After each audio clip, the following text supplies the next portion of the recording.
12:12. The spirits further inform the writer of the Keys of Enoch that the pattern 666 is used to identify you with respect to the earth's vibration. The number of the beast of the book of Revelation of Jesus Christ is not only being glorified, it's manifesting in the world.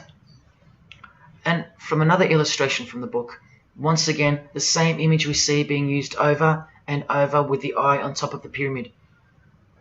This is the secret religion that encompasses us and has been influencing us for decades upon decades, 2 to 3 centuries, in fact. Just like the Gospels explain, this is an absolute counterfeit of the truth. Christ is mentioned everywhere, but not Jesus Christ. No, this is the Antichrist spirit, who will eventually manifest and appear to the world as one man. Doesn't sound so mythical anymore when you see that the enemies of Jesus Christ and those behind the New World System, they use biblical terms. And Christ, to depict the antithesis, the anti of the real Christ, their Savior. And these spirits from the world we can't see are the ones who taught mankind the sick art of witchcraft. Look at who supplies this book online, sacredmagic.com. You know what magic really is and what it really entails now. So once again, you can see the connection, the relationship. If you still think that this phrase, New World Order, is a conspiracy theory, you're suffering from a medical condition. On the Lucius Trust website, the consultants to the European Union, you find the statement that the New World servers are occupied with the task of inaugurating the New World Order. In the same article, this shocking admission is made. 2/3 of humanity will stand upon the path at the close of this age, and with that, 1/3 will die, or to put it surreptitiously, will be held over for later unfoldment. That's the Lucius Trust. The word Lucius being the replacement for the word Lucifer, who works hand in hand with the EU, the European Union, stating that 2.5 billion human beings are planned to be killed off. All predicted by Jesus, and only Jesus. And if you still think I'm joking or misleading you about what these people are and what they plan to do, here's a book written by the founder of the Lucius Trust, the Freemason Alice Bailey, Education in the New Age, where she, educates you about mass population reduction. When a form proves inadequate or too diseased or too crippled for the expression of that purpose, it is, from the point of view of the hierarchy, no disaster when that form has to go. Death is not a disaster to be feared. The work of the destroyer is not really cruel or undesirable. Do you see? Did you hear that? Through the all-seeing eye of Lucifer, the destroyer, for the purpose of the new world, death and mass murder isn't evil, it's good. And Alice Bailey in The Labours of Hercules also tries to re-educate us and protect that God-forsaken number, predicted in the Gospels to be associated with evil. The number of the physical plane activity is called the number of the beast. This idea seems to have a horrible fascination with many, but what it really means is that Virgo is the symbol of triplicity, 6 on the physical plane, 6 on the emotional plane, and 6 on the mental plane. Not 666 at all. And one more time, from the consultants to the European Union, from their website Lucius Trust, to prove to you that these people are all working toward and waiting for the world leader. The coming of the Avatar and the advent of the coming one are the keynotes of the prevalent expectancy. After everything I've shown you, are you going to ignore this? Or worse, are you going to trust these people, of whom were predicted to this very condemnation 2,000 years ago, right down to a one-world system, depopulation, and to the man who will carry the number 666, and with it implement a new system in which you won't be able to buy or sell unless you receive a mark in your hand or forehead. And what's just been announced by Business Insider? Cashless society. Due to this, by 2024. This is the manufactured trend for the world. And you better believe it's fulfilling biblical prophecy. You know that book that's been ripped out of schools and hysterically discredited? Why do you think there's a single eye displayed on all the covers of George Orwell's dystopian novel 1984? It's because the one-eye religion is the one in permanent control, where democracy and Christianity have been utterly extinguished, and the remaining population live in a whole new level of permanent communism. It is well known that George Orwell himself had ties with the Fabian Society, which is a secret society complete with degrees of initiation, tucked away neatly somewhere under the wing of Freemasonry. The Fabian Society's logo used to be this: a wolf in sheep's clothing, which is exactly what Freemasonry is. And it was a metaphor for gradually advancing socialism. And socialism is communism for slow learners. This level of denial on our part has been brought on by mass propaganda, because everything has been weaponized to work against you and God's truth. Education, entertainment, and economics. You're a slave to each one. And Freemasonry is the slave master.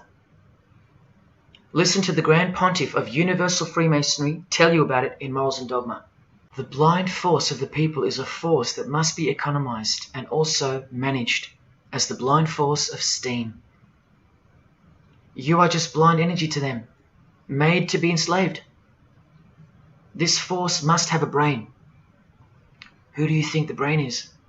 Freemasonry is the brain, obviously. And he's saying that we're just the body parts that move to its will. Look, these are some pictures I took of the local obelisk in Altiyan, an erect phallus hidden in plain sight. See how the cube at the bottom is rough? In Freemasonry, it's called the rough ashlar stone. Well, watch this from Morals and Dogma. The rough ashlar is the people, rude and unorganized. Once again, you can see what this secret society secretly thinks of you. Now see how the stone built on top is smooth? That's called the perfect ashlar. The perfect ashlar is the state, the rulers. Yeah, the one-eye sex cult of Freemasonry, which hides its master, Satanism. Now, where is this brain taking us? Remember, this guy is the general who fought against the United States forces to uphold the institution of slavery. And the Grand Pontiff of Universal Freemasonry, who calls you the vulgar herd and the ignorant multitude, and admits that, yes, unbelievably so, Lucifer is the light bearer. This is the highest authority in Freemasonry, the secret religion of all our leaders and idols. Believe it. Now listen to this. The papacy and rival monarchies, all that will become the heritage of the temple, meaning the temple of Freemasonry. The world will soon come to us for its sovereigns and pontiffs. We shall constitute the equilibrium of the universe and be rulers over the masters of the world. They're gonna own it all.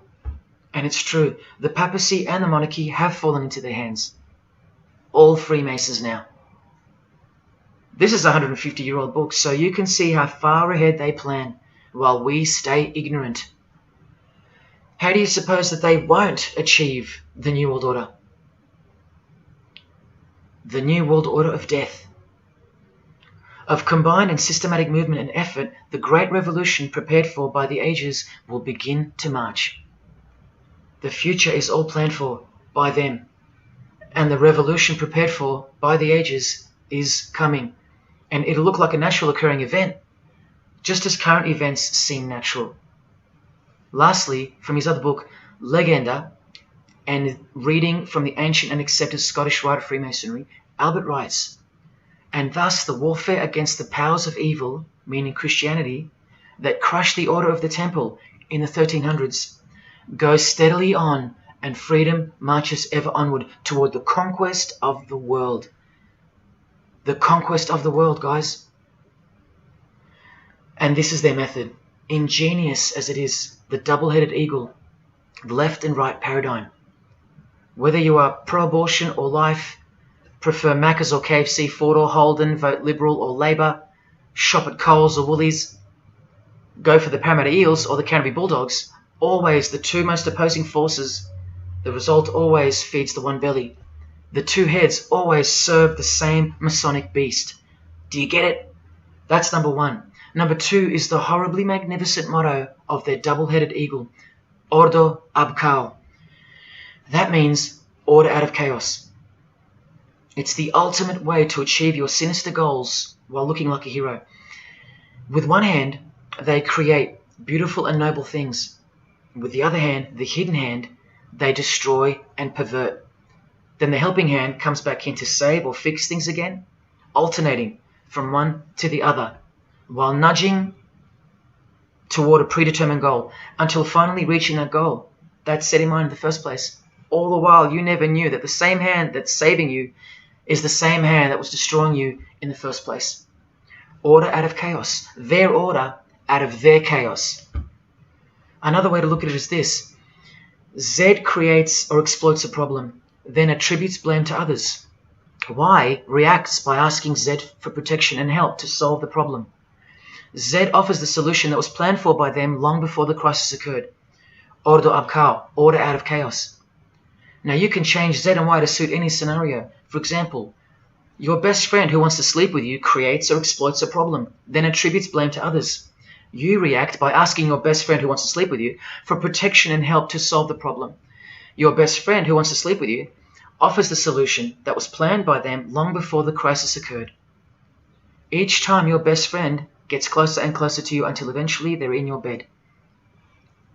How about your employee creates or exploits a problem, then attributes blame to others? The employer reacts by asking the employee for help to solve the problem. The employee offers the solution that was planned by them long before the crisis occurred. The employee eventually gets the promotion. But this is the way I really want to put it. The government creates or exploits a problem, then attributes blame to others. The population reacts by asking the government for protection and help to solve the problem. The government offers the solution that was planned by them long before the crisis even occurred. This is how the Great Revolution, prepared for by the ages by the Freemasons, will begin. So who's going to warn you? Even modern Christianity is steered by Freemasonry. Hillsong won't warn the sheep about Freemasonry and the one world government. What, the Hillsong senior pastor who wrote these books and lives here? No chance. Did modern day Christian heroes like Billy Graham warn you about Freemasonry? Well, no, because here he is giving the Master Mason grip to other Christian giants like Paul and Jan Crouch, all Freemasons. Here he gives the same third-degree handshake to former President Harry Truman, and here to a Muslim Freemason. Billy is listed as a Freemason in the 33rd degree Albert Mackey's History of Freemasonry by the publisher on the inside flap. Billy's son, Franklin Graham, also won't ever expose Freemasonry because he's too busy eating at Voodoo Donuts, where they sell these donuts and these pentagram donuts. More Christian heavyweights like John Hagee or Hagee throwing up the devil's horns. He'll never preach against Freemasonry. Neither will all these world-famous pastors throwing up the devil's horns. The very popular Ray Comfort even stated that he wasn't a Freemason. Well, here he is, giving a perfect Masonic handshake with pastoral giant Joyce Meyer. Do either of them expose Freemasonry, or the fact that it's the driving force behind the one world government, all predicted by Jesus? Of course not. What about Christian radio or the Christian music scene? No, not a single word of warning whatsoever regarding the satanic church that lives and breathes all around us. Freemasons like Bono, wearing the Christian name tag, his whole band of Freemasons. Bono too should know better than anyone that a one world government is a trap as foretold in the Bible. But Bono supports it. Oh yeah, he works for it. Just like the Masonic Pope does.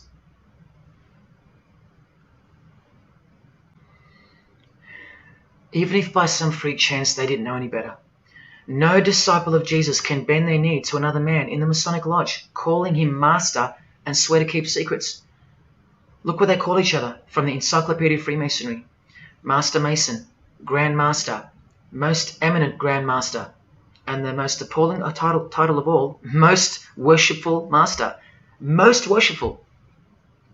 Do you see how extra diluted the Christian Freemason has to be when Jesus said, "Do not be called master, because one is your master"? And what about all those oaths? Don't worry, Jesus covered that too. What I tell you is this: